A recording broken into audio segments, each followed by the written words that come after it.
இப்போது நாம் கவனிக்கிற பாடம் பார்த்தீங்கன்னு சொன்னால், ஏறக்குறைய உலகம் தோன்றி 2500 வருடங்களுக்கு பிறகாக இஸ்ரவேல் என்கிற ஜனத்தை தேவன் தெரிந்து கொண்டு அவர்களுக்கு ஒரு கட்டளைகளை எழுதி கொடுத்தார்.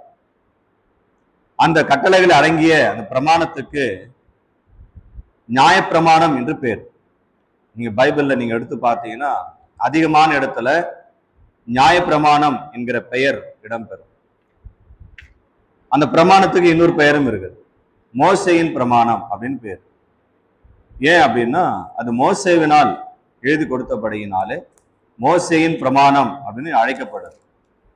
அதை இப்பொழுது நாம எப்படி வழக்க சொல்லா பயன்படுத்துறோம்னு சொன்னா பழைய ஏற்பாடு அப்படின்னு நம்ம பயன்படுத்துறோம்.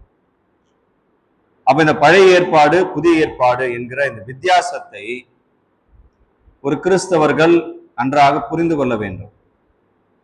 இன்றைய காலகட்டத்தில் நாம் எடுத்துக்கொள்ளணும்னு சொன்னா ஒட்டுமொத்த வேதாகமுமே நாம் கடைபிடிக்க வேண்டிய சட்ட புஸ்தகம் அப்படின்னு அநேக கிறிஸ்தவர் நம்பிட்டு இருக்கிறாங்க. இதனால பாருங்க எத்தனை குழப்படிகள், எத்தனை பிரிவினைகள், எத்தனை மனிதர்கள் சபையை பிரித்து அதை தன் ஆட்சியின் கீழே வைத்துக் கொண்டிருப்பதை பார்க்கிறோம். இதையெல்லாம் நாம் விளங்கிக் கொள்ள வேண்டும் என்று சொன்னால் பரிசுத்த வேதாகமத்தை சற்று படித்து ஆராய்ந்து பார்க்க வேண்டும். அதற்காகத்தான் இந்த பாடங்கள். அப்படி நாம் படிக்கிற இந்த பாடம் என்பது நியாயப்பிரமாணத்தை பற்றியது. அதான் இங்கே கட்டளை என்று நாம் படிக்கிறோம்.